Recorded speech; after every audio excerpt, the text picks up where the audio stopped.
എല്ലാവർക്കും നമസ്കാരം. ഇന്ന് ഒരു കൃഷി വീഡിയോയാണ് കാണിക്കുന്നത്. മണ്ണും ചകിരിച്ചോറൊന്നുമില്ലാതെ പായൽ ഉപയോഗിച്ചുള്ള കൃഷി രീതിയാണ്. മഴക്കാല സമയത്ത് ടെറസിലും പുറത്ത് കയ്യാലമേലൊക്കെ കാണുന്ന ഇതുപോലത്തെ പായൽ നമുക്ക് കൃഷിക്ക് വളരെയധികം പ്രയോജനം ചെയ്യുന്നവയാണ്. മഴക്കാല സമയത്ത് നമ്മളിത് എടുത്ത് സൂക്ഷിച്ചു വെച്ചാൽ നമുക്ക് വേനൽക്കാലമൊക്കെ വരുമ്പോൾ എല്ലാ ചെടികളുടെയും ചുവട്ടിലിട്ട് കൊടുക്കുകയാണെങ്കിൽ ചെടികളുടെ ചുവട്ടിൽ എപ്പോഴും ഒരു ഈർപ്പം നിലനിർത്താൻ സഹായിക്കും. അതുകൊണ്ട് തന്നെ ചകിരിച്ചോറിന് പകരക്കാരനായിട്ട് പായൽ പ്രയോജനപ്പെടുത്താവുന്നതാണ്. മണ്ണില്ലാത്തവർക്ക് പായൽ മാത്രം ഇട്ടും നമുക്ക് കൃഷി ചെയ്യാം. പായലിൻ്റെ കൂടെ കുറച്ച് ചാണകപ്പൊടിയോ അല്ലെങ്കിൽ ഏതെങ്കിലും കമ്പോസ്റ്റ് ഉണ്ടെങ്കിൽ അത് ചേർത്ത് കൊടുത്താലും മതി. കൂടാതെ ഇഞ്ചി കൃഷിക്കും പൂച്ചെടികളിൽ നിറയെ പൂക്കൾ ഉണ്ടാകാനും പൂക്കൾക്ക് നല്ല നിറം കിട്ടാനും വലിപ്പം കിട്ടാനുമൊക്കെ ഈ പായൽ വളരെയധികം സഹായിക്കും. പായൽ നമുക്ക് കൃഷിക്ക് ഉപയോഗിക്കാൻ വേണ്ടിയിട്ട് പായലിനെ ട്രീറ്റ് ചെയ്തും ചെയ്യാതെയും നമുക്ക് കൃഷിയിൽ ഉപയോഗപ്പെടുത്താവുന്നതാണ്. അതെങ്ങനെയാണെന്ന് പറയാം. ഞാനിവിടെ പായൽ ട്രീറ്റ് ചെയ്യാതെ കൃഷി ചെയ്ത മുളക് ചെടിയുടെ റിസൾട്ട് തത്സമയമാണ് കാണിക്കുന്നത്. നിങ്ങൾക്ക് വേനൽക്കാലത്തേക്ക് സൂക്ഷിച്ചു വെക്കാനാണെങ്കിൽ കുമ്മായമിട്ട് ട്രീറ്റ് ചെയ്തതിന് ശേഷം പായൽ പിഴിഞ്ഞെടുത്ത് വെയിലത്തോ അല്ലെങ്കിൽ തണലത്തോ ഇട്ട് ഉണക്കി സൂക്ഷിച്ചു വെച്ചാൽ വേനൽക്കാലം വരുമ്പോൾ എല്ലാത്തരം പൂച്ചെടികളുടെയും പച്ചക്കറി ചെടികളുടെയും ചുവട്ടിൽ ഇട്ട് കൊടുക്കുകയാണെങ്കിൽ, അതായത് വേനൽക്കാലത്ത് വെള്ളത്തിൻ്റെ ദൗർലഭ്യമൊക്കെ ഉള്ള സമയത്ത് വളരെ കുറച്ച് വെള്ളം ഒഴിച്ചാൽ മതിയാകും. കാരണം വെള്ളത്തിനെ പിടിച്ചു നിർത്താനുള്ള കഴിവ് ഈ പായലിനുണ്ട്. ഈ പായൽ കൃഷി കൂടുതൽ പ്രയോജനപ്പെടുന്നത് ടെറസിൽ കൃഷി ചെയ്യുന്നവർക്ക്, ഗ്രോ ബാഗ് നിറയ്ക്കാനും അതുപോലെ ഹാങ്ങിങ് പ്ലാന്റ്സ് ഒക്കെ നടുന്നവർക്കൊക്കെ ഒരുപാട് നല്ലതാണ്. കാരണം ഇത് വളരെയധികം ലൈറ്റ് വെയ്റ്റ് ആണ്. കൂടാതെ നമ്മളിത് മണ്ണ് അല്ലെങ്കിൽ കമ്പോസ്റ്റ് ഈ പായലുമായിട്ട് മിക്സ് ചെയ്തിട്ട് കൊടുക്കുകയാണെങ്കിൽ ചെടികൾക്ക് നല്ല രീതിയിൽ എയർ സർക്കുലേഷൻ നടക്കാനും അതുവഴി ചെടികൾക്ക് ഇട്ട് കൊടുക്കുന്ന വളങ്ങൾ വേരിൽ കൂടി പെട്ടെന്ന് വലിച്ചെടുക്കാനുമുള്ള കഴിവ് ലഭിക്കുന്നു. ഞാനിവിടെ ഇത്രയും പായൽ എടുത്തിട്ടുണ്ട്. ഈ പായൽ മുങ്ങിക്കിടക്കാൻ പാകത്തിന് വെള്ളം ഒഴിച്ച് അതിലൊരു ദിവസം മുഴുവൻ ഇട്ട് വെച്ചതിന് ശേഷം പിഴിഞ്ഞെടുത്ത് നമുക്ക് കൃഷിക്ക് ഉപയോഗിക്കാവുന്നതാണ്. ഞാനിങ്ങനെയാണ് ചെയ്യാറുള്ളത്. ഇങ്ങനെ നേരിട്ട് ഉപയോഗിച്ചാൽ ചെടികൾ നശിച്ചു പോകുമെന്ന് പേടിയുള്ളവരാണെങ്കിൽ നിങ്ങൾക്ക് ട്രീറ്റ് ചെയ്തും ഉപയോഗിക്കാവുന്നതാണ്. അതായത് ഒരു ബക്കറ്റിൽ പായൽ മുങ്ങിക്കിടക്കാൻ പാകത്തിന് വെള്ളം എടുത്തതിന് ശേഷം ഒരു പിടി കുമ്മായം അല്ലെങ്കിൽ ഡോളമൈറ്റ് ഇട്ട് കലക്കിയതിന് ശേഷം അരമണിക്കൂർ മുക്കി വെച്ചതിന് ശേഷം പിഴിഞ്ഞെടുത്തും നമുക്ക് കൃഷിക്ക് ഉപയോഗിക്കാവുന്നതാണ്. ഇത് ഒരു ദിവസം മുഴുവനും വെള്ളത്തിലിട്ടതിന് ശേഷം പിഴിഞ്ഞെടുത്ത് വെച്ചിരിക്കുന്നതാണിത്. ഇനി നമുക്ക് ചെടി നടാനുള്ള പോട്ടി മിക്സ് തയ്യാറാക്കിയെടുക്കാം. ഞാനിവിടെ ചെറിയ പ്ലാസ്റ്റിക് കണ്ടെയ്നറിൽ നടാനുള്ള പോട്ടി മിക്സാണ് കാണിക്കുന്നത്. ഞാനിവിടെ പായലും കിച്ചൺ കമ്പോസ്റ്റും ഈക്വലായിട്ടാണ് എടുത്തിരിക്കുന്നത്.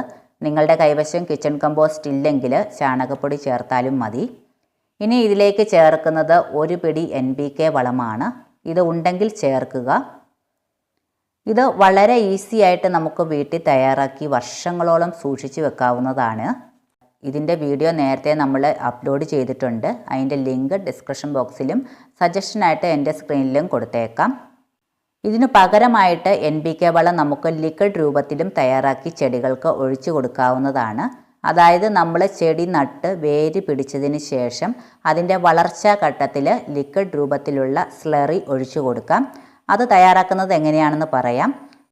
ഒരു പാത്രത്തിൽ കുറച്ച് ഉള്ളിത്തോല്, കുറച്ച് മുട്ടയുടെ തോട്, അതായത് ഓംലേറ്റിനൊക്കെ എടുക്കുന്ന മുട്ടയുടെ തോടാണ് ഏറ്റവും നല്ലത്, കുറച്ച് തേയിലച്ചണ്ടി, കുറച്ച് പഴത്തൊലി, ഈ 4 ഐറ്റവും കൂടി ഒരു പാത്രത്തിൽ ഇട്ടതിന് ശേഷം ഇത് മുങ്ങിക്കിടക്കാൻ പാകത്തിന് കഞ്ഞിവെള്ളം ഒഴിച്ചു കൊടുത്തതിന് ശേഷം 2 ദിവസം മൂടി വെക്കണം. 2 ദിവസത്തിന് ശേഷം ഒന്നെങ്കിൽ നന്നായിട്ട് കൈവച്ച് ഞെരടിയതിന് ശേഷം അതിലേക്ക് കുറച്ച് വെള്ളവും കൂടി ഒഴിച്ച് അരിച്ചെടുത്ത് ചെടികൾക്ക് ഒഴിച്ചു കൊടുക്കാം. അല്ലെങ്കിൽ നമ്മൾ ഇട്ടുവെച്ച പഴത്തൊലിയും ഉള്ളിത്തോലും ഒക്കെ മിക്സിയിലിട്ട് അരച്ചതിന് ശേഷം കുറച്ച് വെള്ളവും കൂടി ഡയല്യൂട്ട് ചെയ്തതിന് ശേഷം വേണമെങ്കിൽ ചെടികൾക്ക് ഒഴിച്ചു കൊടുക്കാം. ഈ ഒരു വളം നമ്മുടെ എല്ലാ പച്ചക്കറി ചെടികൾക്കും പൂച്ചെടികൾക്കുമൊക്കെ ഒഴിച്ചു കൊടുത്താൽ കിട്ടുന്ന റിസൾട്ട് എന്ന് പറഞ്ഞാൽ നമ്മളെ അതിശയിപ്പിക്കുന്ന തരത്തിലാണ്. അപ്പോൾ ഇതുപോലെ ചെയ്തിട്ടില്ലാത്തവർ ഒരു തവണ ചെയ്തു നോക്കണം. 2 ആഴ്ചയ്ക്കുള്ളിൽ തന്നെ അതിൻ്റെ റിസൾട്ട് നമുക്ക് കാണാൻ സാധിക്കും. ഞാനിവിടെ അരി പാകി കിളിപ്പിച്ച 2-3 മുളക് തൈ പറിച്ചെടുക്കുകയാണ്. ഈ ഒരു മുളക് തൈയുടെ പ്രായം അല്പം കൂടുതലാണ്. ഇത് പൂവിടാറായ തൈയാണ് എടുക്കുന്നത്. അപ്പോൾ നിങ്ങൾ മുളകരി പാകി കിളിപ്പിക്കുമ്പോൾ ഒരു 5-6 ഇലകളായി കഴിയുമ്പോൾ പറിച്ച് മാറ്റി നടാവുന്നതാണ്. അതായത് ഏകദേശം ഒരു കൈപ്പത്തിയുടെ നീളമാണ് ഇതിൻ്റെ കറക്റ്റ് പരുവം. ഞാൻ ഇതുപോലൊരു ചെറിയ പ്ലാസ്റ്റിക് കണ്ടെയ്നറാണ് എടുത്തിരിക്കുന്നത്. നിങ്ങൾക്ക് ചെടിച്ചട്ടിയോ ഗ്രോ ബാഗോ മറ്റോ നിങ്ങളുടെ ഐഡിയ അനുസരിച്ച് എടുക്കാവുന്നതാണ്. ഈ ഒരു കണ്ടെയ്നറിൽ 3 മുളക് തൈയാണ് വെക്കുന്നത്. ഈ ബോട്ടിൽ നേരെ കമിഴ്ത്തി വെച്ചതിന് ശേഷം ഇവിടെ ഒരു കമ്പിയിലാണ് കെട്ടിവെച്ചിരിക്കുന്നത്. കുപ്പിയുടെ താഴ്ഭാഗത്തു നിന്ന് ഈ കാണുന്ന പോലെ മുളക് തൈ വെച്ച് കൊടുത്തതിന് ശേഷം നമ്മൾ തയ്യാറാക്കി വെച്ച പോട്ടി മിക്സ് ഇട്ട് കൊടുക്കാം. അതിനുശേഷം കുപ്പിയുടെ 2 സൈഡിലും ഒരു ചതുരത്തിൽ ഹോൾ ഉണ്ടാക്കിയതിന് ശേഷം അവിടെയും ഓരോ മുളക് തൈ കൂടി വെച്ച് കൊടുത്തിട്ടുണ്ട്. ഇനി നമ്മൾ കുറച്ച് വെള്ളവും കൂടി ഒഴിച്ചു കൊടുക്കുന്നുണ്ട്. ഇപ്പോൾ ഈ കാണുന്നത് മുളക് തൈ നട്ടതിന് ശേഷം 3 ആഴ്ച കഴിഞ്ഞതാണിത്. നിറയെ പൂക്കളും കായ്കളും പിടിച്ചിട്ടുണ്ട്. കൂടാതെ പുതിയ ശിഖരങ്ങളും ഉണ്ടായിട്ടുണ്ട്. നിങ്ങൾക്ക് കാണാൻ പറ്റുന്നുണ്ടോ എന്ന് അറിയില്ല, കാരണം ഈ ഫോണിൻ്റെ ക്യാമറ അത്ര ക്ലിയർ അല്ല. ഇപ്പോൾ ഈ കാണുന്നത് മുളക് തൈ വെച്ചതിന് ശേഷം 1.5 മാസം കഴിഞ്ഞതാണിത്. ഇപ്പോൾ നിറയെ മുളകുണ്ടായിട്ടുണ്ട്. കൂടാതെ ഓരോ ശിഖരത്തിലും നിറയെ പൂക്കളും കായ്കളും പിടിച്ചിട്ടുണ്ട്. ഇനി നമ്മുടെ കൈവശമുള്ള വളങ്ങൾ ഏതാണോ ഉള്ളത് അത് ഇട്ട് കൊടുക്കാം. ഞാനിവിടെ തൈ നട്ട സമയത്ത് ചെയ്ത വളം മാത്രമേ ഉള്ളൂ. പിന്നീട് മഴയൊക്കെ ആയത് കാരണം വളങ്ങളൊന്നും ഇട്ട് കൊടുത്തിട്ടില്ലായിരുന്നു. ഇപ്പോഴാണ് വളം ഇട്ട് കൊടുക്കുന്നത്. അതിനായിട്ട് ഞാനിവിടെ കുറച്ച് കിച്ചൺ കമ്പോസ്റ്റും 1 പിടി ചാരവും പിന്നെ നമ്മുടെ NPK വളം 2 ടേബിൾ സ്പൂണും ഉണക്കി വെച്ചിരിക്കുന്ന പായൽ 2 പിടിയും കൂടി ചേർത്ത് മിക്സ് ആക്കിയതിന് ശേഷം നമുക്ക് ഇട്ട് കൊടുക്കാം.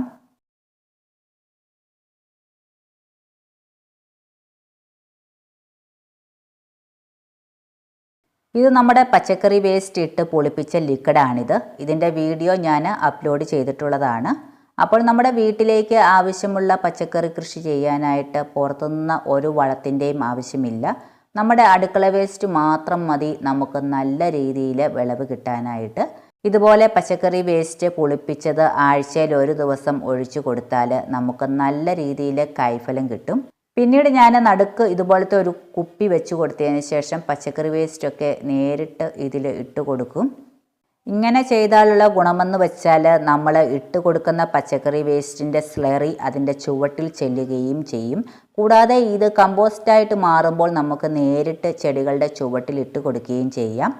അപ്പോൾ നിങ്ങളുടെ വീട്ടുമുറ്റത്തും ടെറസിലും ഒക്കെ കാണുന്ന ഉണങ്ങിയ പായലോ പച്ചപ്പായലോ ഏതായാലും അടിച്ചു വാരി കളയാതെ പച്ചക്കറി ചെടികൾക്കും പൂച്ചെടികൾക്കും ഇട്ട് കൊടുക്കൂ. കൂടാതെ പായലിന് തീരെ കനമില്ലാത്തത് കൊണ്ട് ഹാങ്ങിങ് പ്ലാന്റ്സ് ഒക്കെ നടുന്നവർക്ക് വളരെ നല്ലതാണ്. അപ്പോൾ ഇന്നത്തെ വീഡിയോ നിങ്ങൾക്ക് ഉപകാരപ്രദമായിട്ടുണ്ടെങ്കിൽ ലൈക്ക് ചെയ്യുക, ഷെയർ ചെയ്യുക, കമൻറ്റ് ചെയ്യുക. അപ്പോൾ മറ്റൊരു നല്ല വീഡിയോയുമായിട്ട് വീണ്ടും വരാം.